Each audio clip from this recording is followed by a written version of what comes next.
আসসালামু আলাইকুম। তো আজকে আমরা একটি অভিযানে যাব। তো এখনও কিন্তু ভোরের আলো ফোটেনি, দেখতেই পাচ্ছেন অন্ধকার রয়ে গেছে। তো এই ভোরই আমরা বের হয়ে পড়ছি সবাই একসাথে। আমাদের অফিস কলিগরা যারা আছে 4-5 জন, তারা একসাথে মিলে আজকে বের হচ্ছি। তো এই যে রাস্তাটা দেখতে পাচ্ছেন, এটা পুরো সোজা জঙ্গলের দিকে চলে গেছে। তো আমার অফিস কলিগরা এখানেই থাকে, তাদেরকে নিয়েই বের হবো আজকে।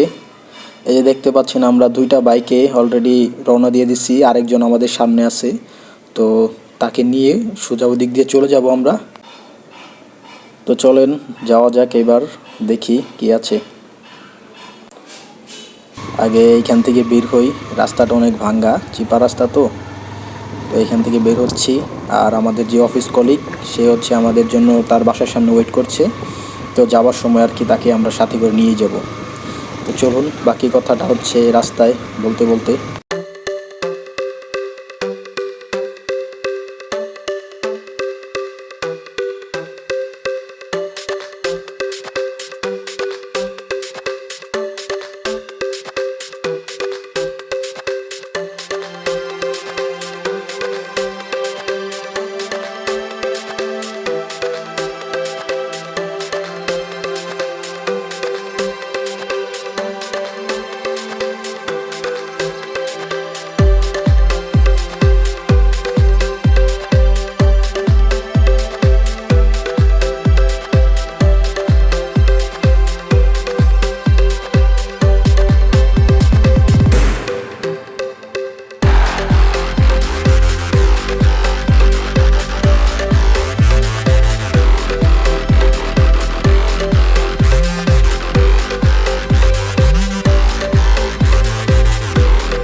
মানে গাজীপুরের ভিতরে যে এত সুন্দর রাস্তা, ঠিক আছে, সকাল সকাল বের না হলে এগুলো বুঝতাম না আসলে। এত সুন্দর রাস্তা, মানে দেখে খুবই ভালো লাগছে। তো আরেকজনকে পিক করার কথা ছিল এখানে। তো ওই যে তার বাসায় এখানে চলে আসলাম। তো ওই যে সেও চলে আসছে। তো এখন তাকে নিয়ে আমরা রওনা দিব আবার। তো অবশেষে যার জন্য আমরা ওয়েট করতেছিলাম সে চলে এসেছে। তো তাকে নিয়ে আবার রওনা হয়ে গেলাম।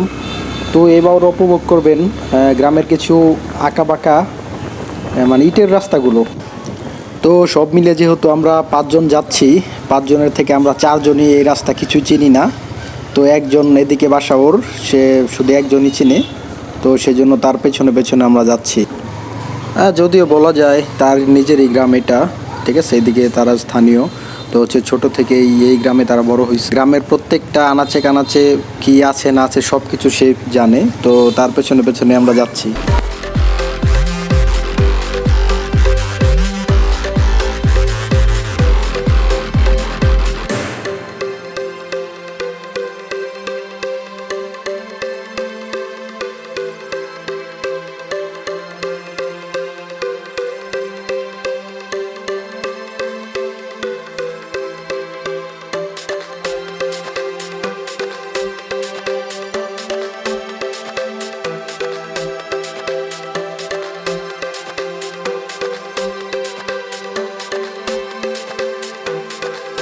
ওরে ভাই রে ভাই, মানে গ্রামের কোন চিপা চাপা রাস্তা দিয়ে কই যাইতেছি সকালবেলা কিছুই বুঝতেছি না।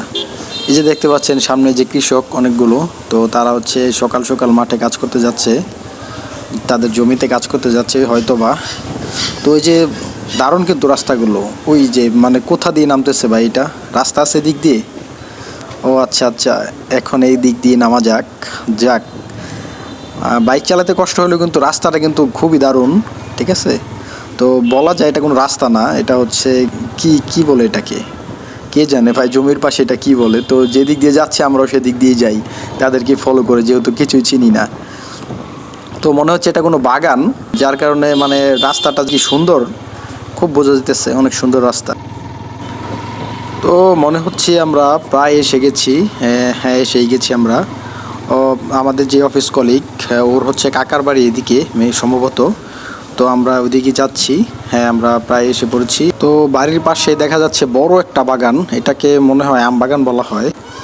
তো অবশেষে আমরা পৌঁছেই গেলাম। তো আমি আমার দাদুকে বলতেছিলাম যে, দাদু তোমার বাইকের সাইলেন্সার থেকে এত ধোঁয়া বের হচ্ছে কেন? হয়তো বা শীতের কারণে হচ্ছিল। তো আমার দাদু সেটাই ট্রাই করে দেখতেছিল যে আসলে কিনা ধোয়া। তো দেখতে দেখতে আমরা এখন সামনে চলে যাব এবং কোনো একটা অভিযানে আসছিলাম, তো সেই অভিযানটাই এখন আমরা শুরু করব।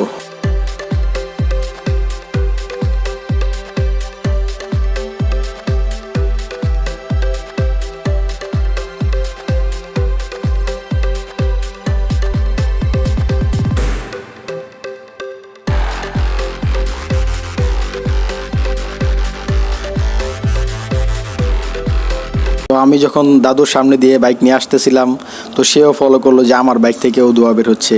তো তখন সে চাবিটা চাইলো, তখন সে নিজেও একবার চেষ্টা করে দেখতেছে যে আসলে আমার বাইক থেকে ধোঁয়া বের হচ্ছে কিনা।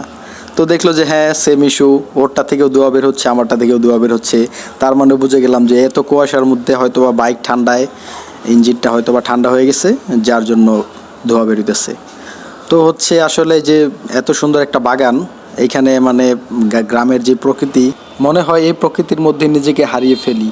তো আমার হচ্ছে শহরের ইট পাথর দালান কোঠা বড় বড় এগুলো কিছু এত ভাল লাগে না, আমার গ্রাম যতটা ভাল লাগে। তো হচ্ছে আমার গ্রামের প্রাকৃতিক সবুজে ঘেরা এগুলো দেখতে আমার খুব থেকে খুব ভাল লাগে। তো হাঁটতে হাঁটতে এখানে পেয়ে গেলাম একটা দোলনা, হয়তো বা এখানে বাচ্চারা দোলনা খায়। তো আমিও একটু ট্রাই করলাম যে আসলে কেমন লাগে। তো হচ্ছে ছোটোবেলায় ফিরে গেলাম, তো খুব মজা হইলো। মাঝে মাঝে হচ্ছে মন মানসিকতা, তারপর হচ্ছে রিফ্রেশমেন্টের জন্য আপনারা প্রকৃতিতে ঘুরতে যাবেন।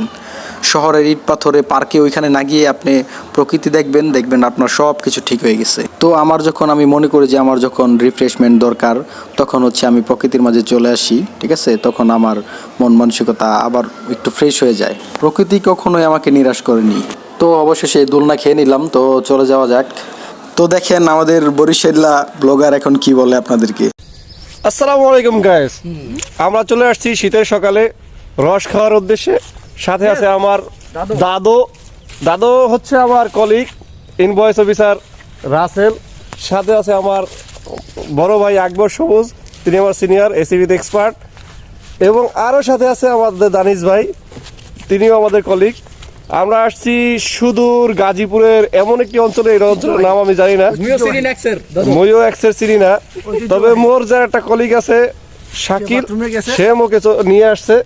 মোরা দুইটা গাড়ি নিয়ে চলে আসছি, তবে সে কিন্তু কাজী, বিয়ে না করালেও সে কাজী বংশের উত্তরসূরি। আপনারা দেখতে পাচ্ছেন মোরা চলে আইছি এমন একটা জায়গায়, জায়গাটা দেখতে খুবই সুন্দর, চমৎকার, এক্সেস চমৎকার লাগতে আছে। মনে হইতেছে মোরা যে গ্রামের যে নাটক ফাটকগুলো দেখতাম না, মোরা তো অবশ্য শহরে বড় হয়েছি, আশেপাশে অনেক শহর, তাই এতটা গ্রাম অঞ্চল না। তুমি বরিশাল কি শহর মিয়া? আরে দূর মিয়া, এটা বলতে হয় নাকি? ভিডিও চলতে আছে রাসেল, মান সম্মানটা তো খাবার।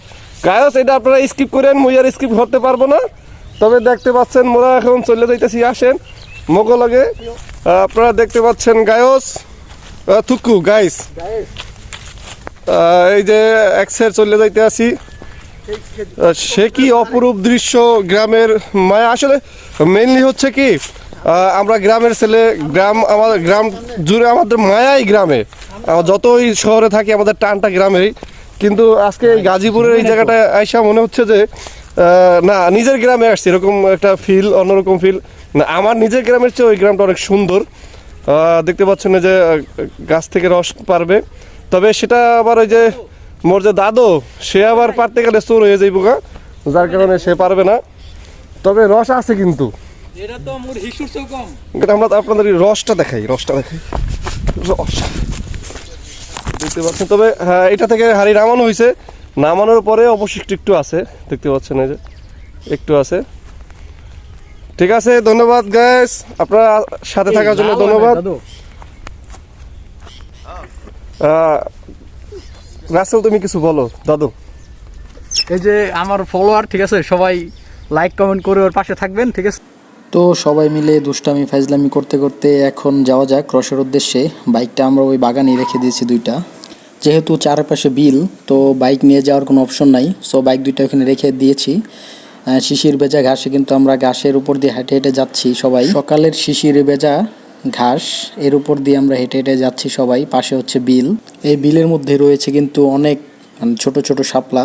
যেহেতু শাপলার সিজন না, সেহেতু শাপলা হচ্ছে অল্প কিছু, যদি শাপলার সিজন থাকতো তাহলে মনে হয় আরও বেশি শাপলা ফুটতো। তো এইগুলো দেখতে খুব ভালো লাগতেছে। এই মুহূর্তে অনেক বেলাও হয়ে গেছে। তো দেখা যাচ্ছে দূরে দেখুন একটা ঘর, হয়তোবা এইখানে হয়তোবা যারা মাছ ধরে তারা হয়তোবা থাকে। এদিকে হচ্ছে সূর্য মামা উঁকি দিচ্ছে। সব মিলিয়ে খুব ভালো একটা পরিবেশ আমরা উপভোগ করলাম। তো এবার হেঁটে হেঁটে যাবো আরও ভিতরে।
তো হাঁটতে হাঁটতে অবশ্য একটা খেজুর গাছের দেখা পাইলাম।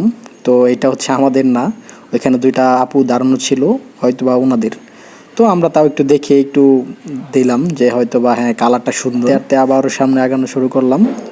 তো এখন যেই ভিতরে ঢুকতেছি এদিকে হচ্ছে মাটির ঘর, প্রায় হচ্ছে পুরো চর এলাকা। এদিকে পুরো মানুষের আনাগোনা খুবই কম, বলতে গেলে এদিকে জঙ্গল বেশি। তো একটু ঢালু জায়গা থেকে পাহাড়ের ফিল নিচ্ছিলাম আমরা। জায়গাটায় প্রচুর পরিমাণ গাছ থাকার কারণে একটি পাখি ডাকাডাকি করতেছিল। তো আমি বললাম যে এটা কী পাখি, কেউ কি চিনো কিনা? তো সেই বলতেছে, একজন বলতেছে আমার কলিগ, যে এটা হচ্ছে কোকিল পাখি। তো আমি বললাম যে না, এটা কোকিল না, এটা হচ্ছে ইস্টিকুটুম পাখি।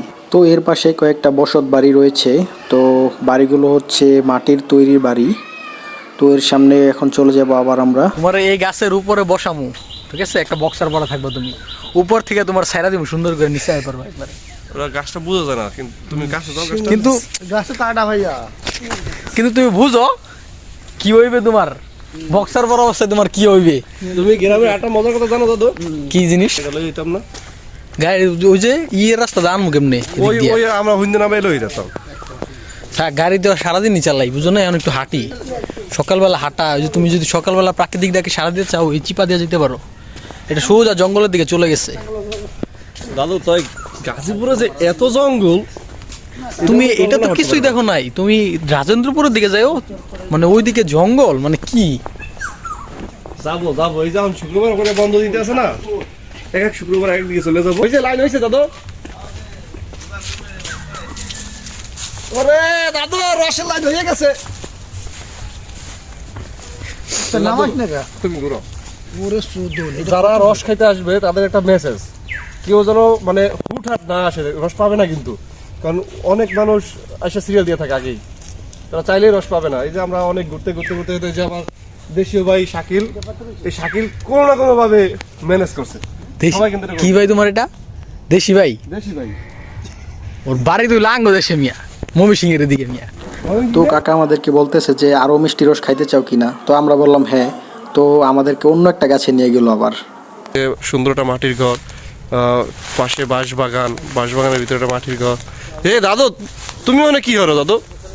তুমি আমার বাসায়, তোমার দাওয়াত, তুমি আসো যে আমার বাসাটা ও, এটা তোমার বাসা? হ্যাঁ, তুমি দেখো আমার বাসাটা। হ্যাঁ, ভালো বাসা তো। দেখছো এত সুন্দর বাসা কি আছে তোমার? না দাদু, চলো ভিতর। এই তালা, সে কি তালা ঝুলাইতেছে? তালা ঝুলাই দিছে ওই যে। এটার ভিতরে অনেক স্বর্ণগয়না, পুরোনো বাড়ি তো, পুরোনো আমলের। এটার ভিতরে গুপ্তধন থাকতে পারে দাদু, এই জন্য তালা মারা। আপনারা দেখতে পাচ্ছেন এই যে পুরোনো আমলের বাড়ি।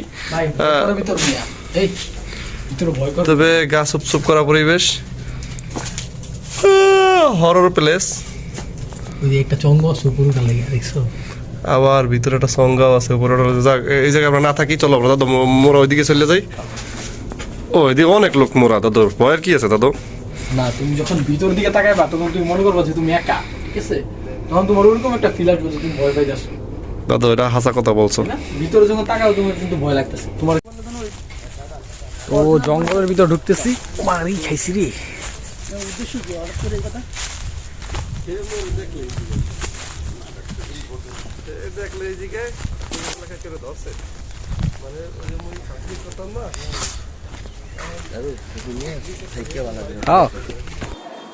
তো অবশেষে আমরা আমাদের রসের সন্ধান পেয়ে গেছি।